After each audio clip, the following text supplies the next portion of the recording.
Nandun siya sa hospital part ng detention facility. So lahat sila doon. VP Sara ikininto po ang mga sinasabi ni Pangulong Rodrigo Duterte at nagawa pa itong magbiro. Pakinggan po natin ang mga sinasabi ni VP Sara Duterte dito sa interview. Madami po nagtatanong ng mga Pilipino kung pwede daw po makapagpadala ng pagkain sa loob. Yan ang hindi ko natanong sa loob.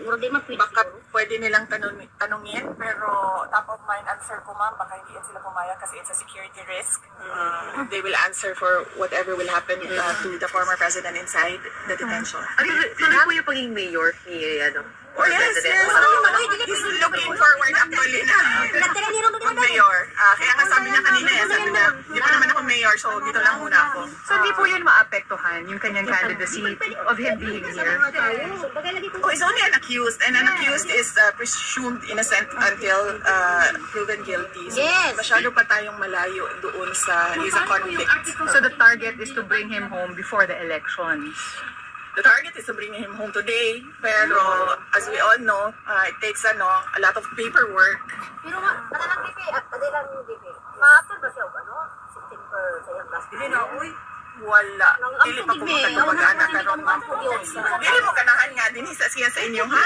Hindi ko pala At taga-Sweden ka, sa pabalhinon sana. Pwede pa sa Sweden, ha? Di ba na ko siya? Pwede. Sa Manila, pag-alis, kita ko sa live. Yes, ma'am. Hindi ka. Hindi ba na ito sa na? That is true. Wala ka sa BP. Until they put him in the plane. Oo. Illegal, ma'am. Tinuod na siya, ma'am. Kidnap siya, ma'am. Pero we cannot to the ICC that it's illegal. In the Article 59 of the US ICC Rome Statute. Opo, tinuod na So, siya, mano ma'am. na, hindi mo na kuhan. We will bring that up in the proper time, ma'am. Natay, did you mag-confine na mo? Oy, salamat, salamat. Kahit kinahanglan po na, ma'am, kinahanglan na sa mga abogado. Ma'am, linawin ko lang po yung tungkol dun sa pagpunta-punta po niya sa clinic. Yung minomonitor po on a daily basis po ba, regularly, yung kanyang health. Kailangan po ba niyang lumipat sa clinic to be able to do that? Or pupuntahan po siya sa sarili niyang cell? Nandun siya sa hospital part ng detention facility. So, lahat sila doon, detainee patient. So, meron po Patient detainee. So nandun pa po muna siya, hindi yung talagang nakaseparate siya. Nakarating po sa kanya yung medicine sa pinadala? Binigyan ng copy ng records ang mga doctors doon sa loob.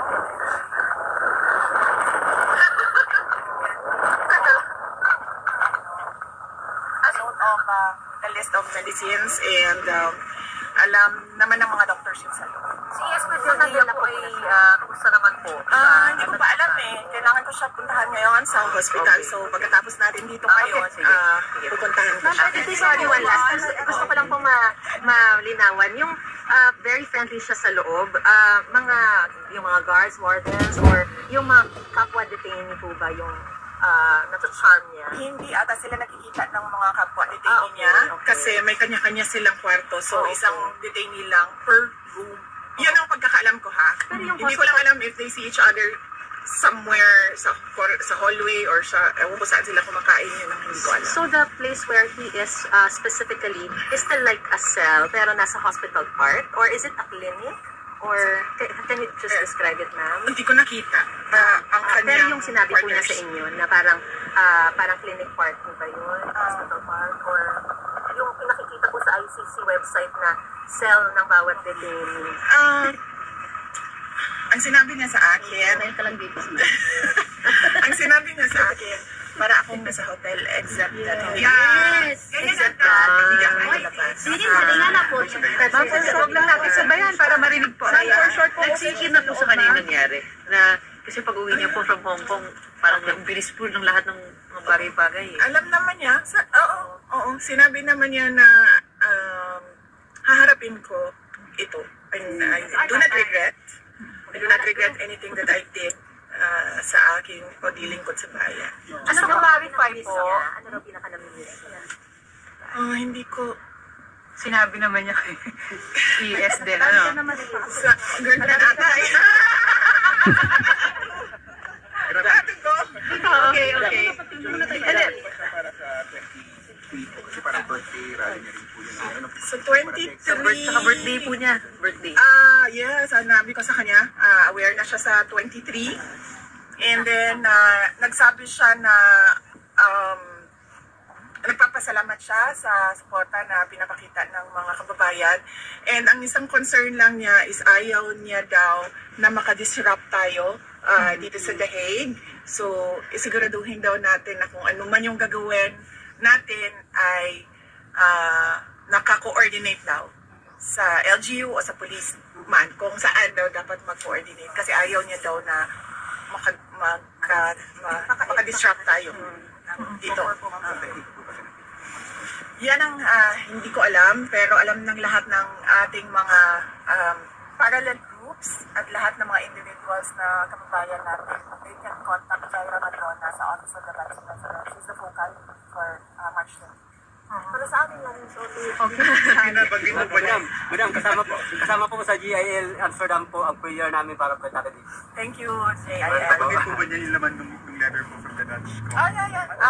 Nabasa niya kasi sa akin. Kasi nagulat siya kung ano daw yon. Napakaganda kasi nung handwriting. Kasi napaisip siya. Tapos sabi ko, nagpaalam ako doon sa tao kung pwede ako ang humawak at magbasa. So, binasa ko sa kanya. They were saying that they were appalled of the detention and the kidnapping.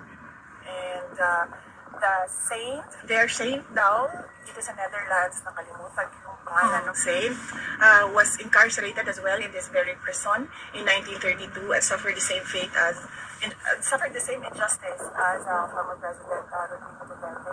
And he did a Latin prayer. I think it was Peter, the Gospel of Peter. Pietro is Peter, no? Yes.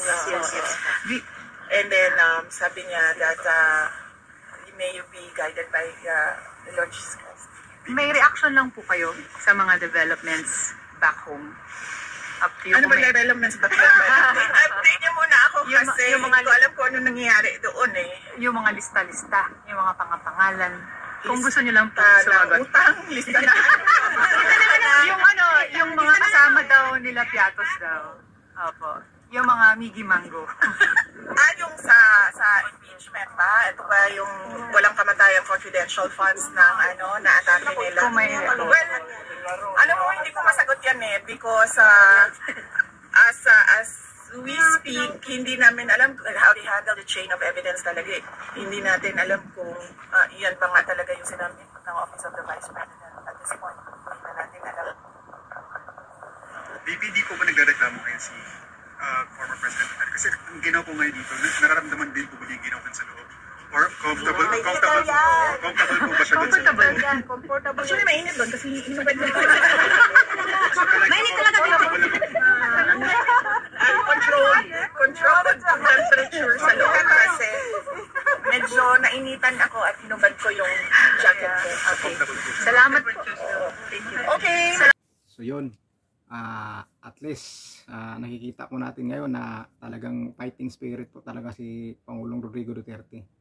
Talagang lakasan po niya ang loob niya. At saka si VP Sara, makikita po natin na talagang relax lang po siya. Parang wala kang makikitang kaba, makikitang lungkot. Parang normal lang sa kanya din, normal lang. Parang nakikita po talaga natin na positive po ang nasa mga nila, nasa mga isip nila na mananalo sila sa mga ganyang kaso dahil alam naman po nila na yung iba dyan o talagang alam naman po nila na pang-aatake lang po yung ginagawa para sa kanila. Tapos si Pangulong Rodrigo Duterte medyo nagbiro pa nga daw na may namimiss siya. Tapos sabi ni Pisa na baka yung girlfriend niya namimiss niya, di ba? Pero tandaan po natin, dito po natin makikita kung gaano po kabait si Pangulong Rodrigo Duterte. Biruin mo, yung rally nila dyan sa March 23, nagbilin pa si Pangulong Rodrigo Duterte na huwag lumabag sa mga alituntunin dyan sa dyan sa Netherlands, kung talagang magipag-coordinate sa mga rally ng mga pulis, ng mga kinaukulan para walang gulo. Ganun ang presidente. Talagang marunong po kumiwas sa mga ganyang gulo-gulo, lalong-lalo hindi po sa atin yan, di ba? Saka tandaan po natin mga kaibigan, dito po tandaan nyo, sasabihin ko sa inyo, gagabayan po yan si Pangulong Rodrigo Duterte ng mga batang anghel. Bakit ko po nasabi yan na gagabayan si Pangulong Rodrigo Duterte sa mga batang anghel? Dahil mapagmahal po yan ng mga bata, lalong-lalo na pag may mga sakit. sobrang mahal po niya yung mga bata. Mapagmahal po talaga siya, maawain po siya sa mga bata.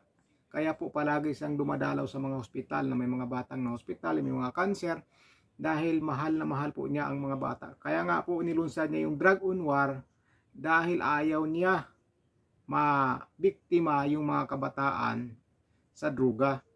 Kaya kinakalaban niya yan dahil mahal po niya ang kabataan. Makikita po natin, umiiyak ngayon siya na kapag nakikita niya yung may sakit na ang awang-awa po siya. Wala po siyang alintangan na iyayakap, ahalik sa batang may sakit. Hindi po, dahil mahal na mahal po niya ang mga bata. Kaya sabihin ko sa inyo,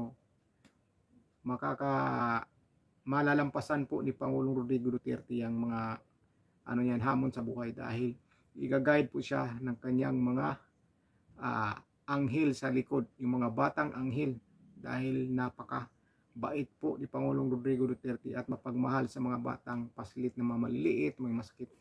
Kaya yung mga anghel na kabataan, yan po ang magpuprotekta kay Pangulong Rodrigo Duterte. Yan po, puprotektahan po si Pangulong Rodrigo Duterte ng mga batang anghel. Tandaan nyo po yung sinasabi ko. Kaya yung mga kinakaharap niya ngayon ay maa-acquit po siya dyan. Mapawalang sala po si Pangulong Rodrigo Duterte dyan. Ma-acquit po yan. Sigurado po ako dyan. Nagsabi na nga rin ng abogado ni Pangulong Rodrigo Duterte na magkakaroon sila ng solid defense. Solid. Parang positive sila na ma-acquit po talaga. Ma-acquit sa kaso na yan. At saka ako positive po ako sa isip ko na mapawalang sala si Pangulong Rodrigo Duterte dyan sa mga sinasampa sa kanya. Dahil po, nasa likod niya ang mga batang anghel na tutulong sa kanya. Maniwala man kayo sa hindi sa akin. Yan po ang paniniwala ko dahil nakikita ko si Pangulong Rodrigo Duterte na sobrang mapagmahal sa mga bata.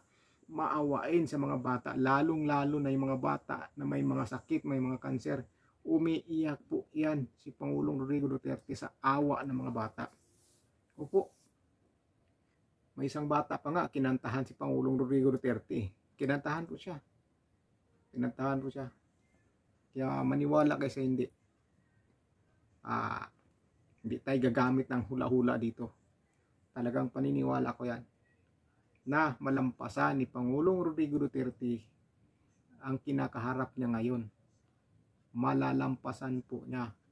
Yan, tandaan niyo po yung sinasabi ko. Yung sinasabi ko nga sa inyo kung bakit. Dahil gagabayan po siya ng mga batang anghel. Mga batang anghel, dahil yan po ang magpuprotekta sa kanya. Kung sa baga bumabawi lang po, nakikita ng mga bata na gaano mapagmahal si Pangulong Rodrigo Duterte sa mga kabataan. Kaya yung mga anghel ng mga batang paslit na binibisita ni Pangulong Rodrigo Duterte sa ospital, umiiyak sa doon, yun po ang magpuprotekta sa kanya. Diyan po hula, hindi hula. Nararamdaman ko po yan. Nararamdaman ko po yan. Ganun po ang mga anghel. So yun lang po mga kababayan, tandaan nyo po sinasabi ko.